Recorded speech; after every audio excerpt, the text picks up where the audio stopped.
Sabe aquela capacidade de planejar o dia, focar numa tarefa importante, ou até mesmo, resistir à tentação de ficar checando o celular a cada 5 minutos? Pois é. Por trás de tudo isso existe um sistema de controle super poderoso no nosso cérebro. E hoje é ele que a gente vai desvendar: as funções executivas. Vamos começar com uma pergunta que parece simples, mas é bem profunda. Quem é que está no comando do cérebro? Imagina que a mente é uma empresa gigante, cheia de departamentos. Quem é o CEO? Quem define as metas, distribui os recursos e garante que todo mundo trabalhe em sintonia? Bom, é exatamente esse o papel das funções executivas. Elas são a alta gestão da nossa mente. Então, esse aqui é o nosso roteiro de hoje, o nosso plano de voo. A gente começa entendendo quem é esse tal CEO, depois vamos ver os 3 pilares que sustentam tudo. Vamos mergulhar num debate bem interessante se essas funções são uma coisa só ou várias. Aí, a gente vai mapear onde elas ficam no cérebro, diferenciar o controle quente do frio e, por fim, entender o que acontece quando esse sistema todo falha. Vamos nessa? Ok, vamos começar com essa ideia do CEO do cérebro. Pensa assim, um maestro não toca todos os instrumentos, certo? Mas ele garante que a sinfonia saia perfeita. Ou um controlador de tráfego aéreo. Ele não pilota nenhum avião, mas o trabalho dele é garantir que todos pousem e decolem em segurança. As funções executivas são isso. Elas coordenam nossos pensamentos e ações para a gente atingir nossos objetivos de um jeito organizado e eficiente. A definição mais formal é essa aí, um conjunto de processos cognitivos de alto nível. Mas, olha, a parte mais importante, o pulo do gato está no final, a serviço da realização de um objetivo. É isso que faz delas algo tão especial. As funções executivas são o que nos tira do piloto automático. Elas nos permitem agir com intenção, planejar o futuro e nos adaptar quando as coisas não saem como esperado, em vez de só reagir a tudo que acontece ao nosso redor.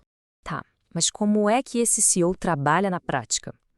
Para a gente conseguir visualizar isso, vamos usar um modelo super importante, o de Miak, que divide as funções executivas em 3 pilares principais.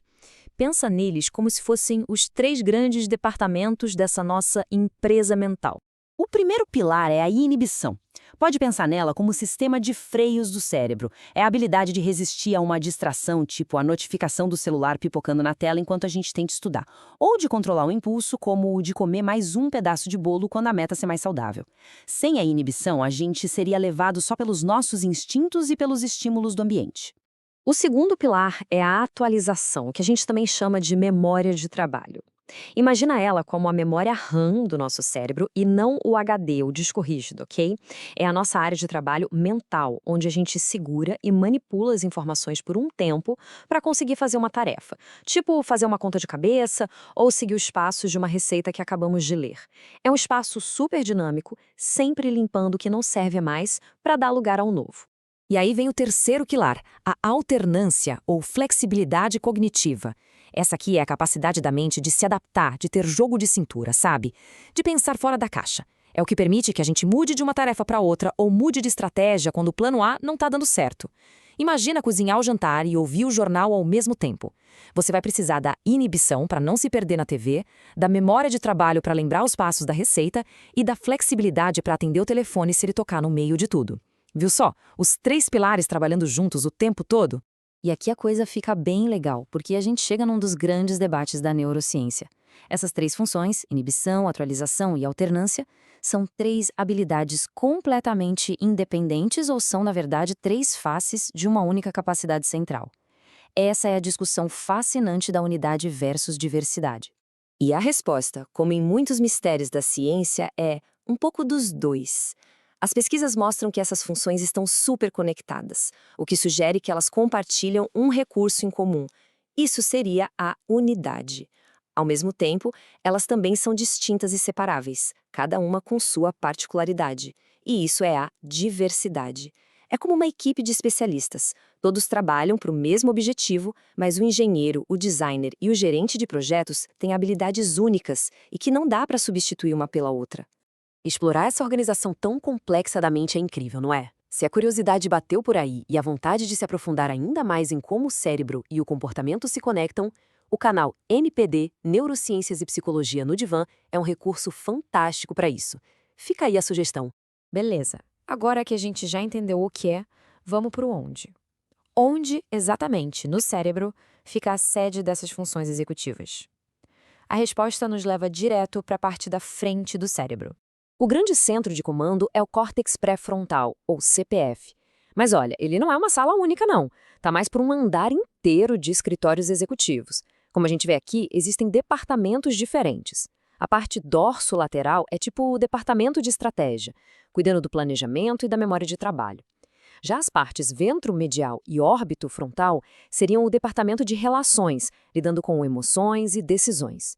E o córtex cingulado anterior funciona como o nosso sistema de alarme, avisando quando as coisas não estão saindo como planejado. Essa especialização toda nos leva a uma outra distinção muito importante: a diferença entre as funções executivas quentes e as frias. E não, isso não tem nada a ver com temperatura, mas sim com o quanto de emoção tem na jogada. A diferença é bem simples de pegar. As funções frias são lógicas, calculistas, como montar um quebra-cabeça ou organizar uma planilha. São puramente cognitivas. Já as funções quentes entram em ação quando a emoção e a motivação estão no meio. Por exemplo, decidir se vale a pena fazer um investimento arriscado ou controlar a vontade de responder a uma provocação. A gente precisa das duas para navegar bem pelo mundo. E a gente percebe a importância absurda dessas funções quando a gente para ver o que acontece quando elas não funcionam direito. Um déficit nesse sistema executivo pode trazer consequências bem sérias para várias áreas da vida. Déficits nesse sistema estão ligados a várias condições. No TDAH, por exemplo, a gente vê muito claramente uma dificuldade com aquele pilar da inibição, o freio mental. Em outras condições, como a esquizofrenia, os desafios podem aparecer mais na flexibilidade e no planejamento. Isso só reforça o quanto é vital ter um CEO cerebral funcionando bem para a nossa saúde mental e para o bem-estar geral. E já que a gente tocou no ponto da saúde mental, entender esses mecanismos todos é um passo muito poderoso para o autoconhecimento e para o autocuidado. Se a ideia é continuar essa jornada de aprendizado, recomendo mais uma vez dar uma olhada no canal NPD, Neurociências e Psicologia no Divã. É um lugar excelente para aprofundar esses conhecimentos. E assim, a gente fecha esse nosso mergulho nas funções executivas, esse sistema que permite que a gente navegue pelo mundo de forma intencional e adaptativa. Isso tudo nos deixa com uma pergunta no ar para a gente refletir. Se essas funções são tão cruciais, o que será que a gente pode fazer no dia a dia para treinar e fortalecer o nosso CEO interno? A busca por essa resposta, bom, essa continua.